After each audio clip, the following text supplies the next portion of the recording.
Hello students, welcome to Hiba Max. Science exam க்கு எல்லாருமே ரொம்ப கஷ்டப்பட்டு ப்ரிப்பேர் பண்ணிட்டு இருக்கீங்கன்னு தெரியும். ஒரு 5 நிமிஷம் டைம் மேனேஜ்மெண்ட் பற்றி இந்த வீடியோவில் பார்த்துடலாம். அதுக்கப்புறம் நீங்கள் ஒர்க்கு கண்டினியூ பண்ணுங்கள், நான் டிஸ்டர்ப் பண்ண மாட்டேன். ஏன்னா என்னோட ஸ்டூடெண்ட் ஒருத்தவங்க சொல்லியிருந்தாங்க டைம் மேனேஜ்மெண்ட் பற்றியும் சொல்லுங்கள் அப்படின்ட்டு. ஸோ நான் நினச்சேன் ஓகே, நிறைய பேருக்கு இந்த ஒரு விஷயமும் டவுட் இருக்கும். எப்படி மேக்ஸுக்கு நான் முதல்ல 5 மார்க் எழுதுங்க, கிராஃப் ஜியோமெட்ரி முடிங்க அப்படின்னு சொல்லியிருந்தனோ, அதே மாதிரி சயின்ஸுக்கும் நீங்கள் ஒரு சில விஷயங்கள் ஃபாலோ பண்ணாலே போதும், ஈஸியாக சயின்ஸ் எக்ஸாமை சூப்பராக முடிச்சிடலாம், டைம்குள்ளே முடிச்சிடலாம். அதுதானே வேணும். ஏன்னா நிறைய பேர் 7 மார்க்கு கஷ்டப்பட்டு படிச்சிருப்பீங்க, பட் அங்கே போய் டைம் இல்லைன்ட்டு படித்த 7 மார்க்கே விட்டுட்டு வர மாதிரி கேசஸ் நடக்கும். அது ரொம்ப கஷ்டமாக இருக்கும் இல்லையா?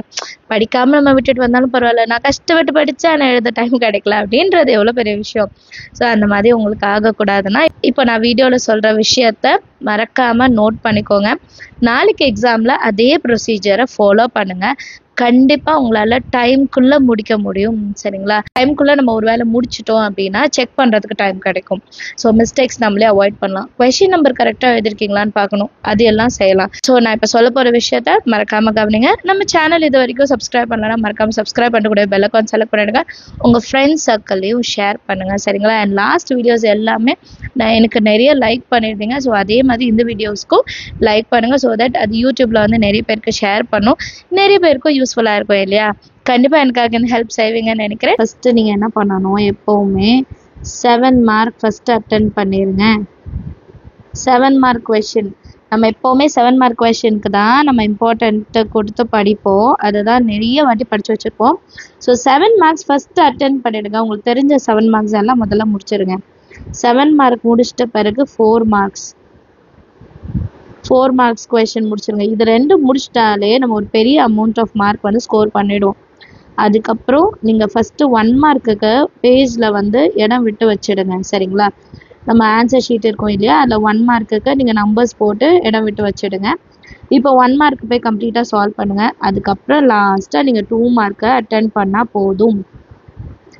ஏன் இப்படி எழுத சொல்கிறேன்னா, 1 மார்க்குக்கும் 2 மார்க்குக்கும் ½ an hour இருந்தாலுமே 5 கொஷின் எழுதிடலாம். ஆனால் 7 மார்க்கெலாம் நம்ம கடைசி எழுதும் போது ஃபுல்லாக டயர்டாயிருப்போம். அண்ட் டைம் பத்தலைன்னா ஒரு கொஷினே எழுத முடியலன்னு விட்டுருவோம். இப்போ 5 நிமிஷம் இருந்தாலும் ஸ்டார்ட் பண்ண மாட்டோம்.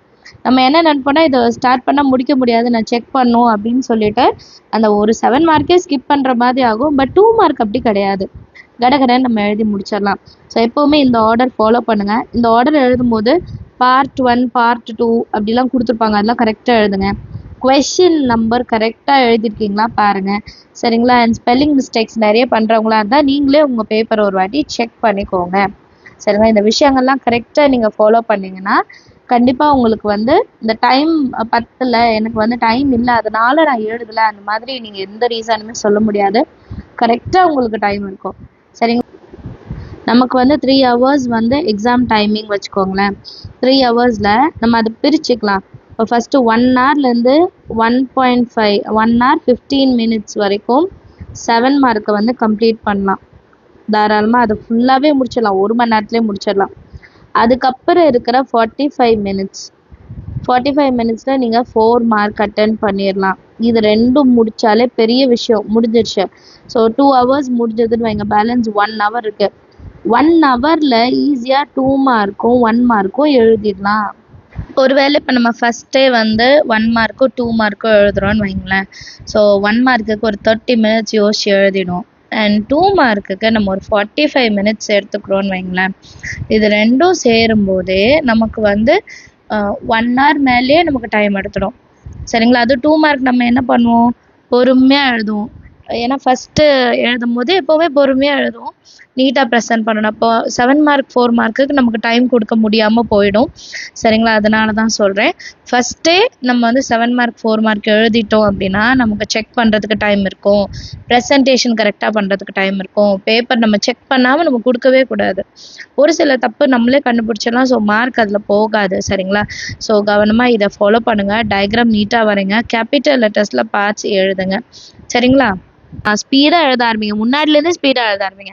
நம்ம எல்லாம் என்ன பண்ணுவோம், ஃபஸ்ட்டு அழகாக எழுதிட்டு ப்ரெசன்டேஷன்லாம் கொடுத்துட்டு கடைசியாக 7 மார்க் எல்லாத்தையும் விட்டுருவோம். 7 மார்க்கில் 5 மார்க் போட்டாலுமே 2 மார்க் போயிடுச்சு. சரிங்களா? ஸோ அதெல்லாம் கொஞ்சம் கவனமாக பாருங்கள். நல்லா அட்டென்ட் பண்ணுங்கள். எதெல்லாம் ஃபஸ்ட்டு தெரியுமோ அதை ஃபஸ்ட்டு அட்டென்ட் பண்ணுங்கள். எதெல்லாம் கொஞ்சம் யோசிக்கணுன்றதை விட்டுருங்க, அதை யோசிக்கவே செய்யாதீங்க. மேக்ஸில் இந்த மாதிரி நிறைய பேர் தப்பு பண்ணாங்க. தெரியாதது தெரியலன்னு யோசிச்சு தெரிஞ்சதையும் எழுத முடியாமல் வந்தவங்களாம் இருக்காங்க. அதனால் உங்களுக்கு என்ன தெரியுமோ அதை ஃபஸ்ட்டு கிளியராக அட்டென்ட் பண்ணுங்கள், கான்ஃபிடென்ட்டாக அட்டென்ட் பண்ணுங்கள். தெரியாத கொஷின் நமக்கு பேலன்ஸ் டைம் இருக்கும், அதில் நம்ம யோசிச்சு கூட எழுதிக்கலாம். சரிங்களா? ஸோ பதட்டப்படக்கூடாது, பயப்படக்கூடாது.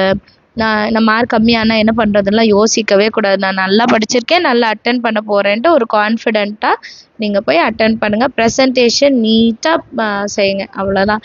இந்த விஷயங்கள் மட்டும் நீங்கள் ஃபாலோ பண்ணிட்டாலே போதும். சயின்ஸ் எக்ஸாமில் சூப்பராக சென்டம் ஸ்கோர் பண்ணலாம். அண்ட் நான் இம்பார்ட்டன்ட் கொஷின்ஸ் கொடுத்துருக்கேன், அதை மறக்காமல் பாருங்கள். டைம் ஸ்கெட்யூலும் பண்ணி நான் கொடுத்துருக்கேன், அதையும் மறக்காமல் பாருங்கள். இதெல்லாம் நீங்கள் கம்ப்ளீட்டாக ஃபாலோ பண்ணிங்கன்னா கண்டிப்பாக 90+ மார்க் வந்து எய்ம் பண்ணலாம். சரிங்களா? அண்ட் எப்போவுமே இம்பார்ட்டன்ட் கொஷின்ஸ் மட்டும் பார்க்கக்கூடாது, அதையும் நான் சொல்லியிருக்கேன். இம்பார்ட்டன்ட் கொஷின்ஸ் இல்லாமல் பேலன்ஸ் இருக்க கொஷின்ஸையும் நீங்கள் பார்த்துருக்கணும், கண்டிப்பாக பார்த்துருக்கணும். சரிங்களா? Thank you so மச்மா.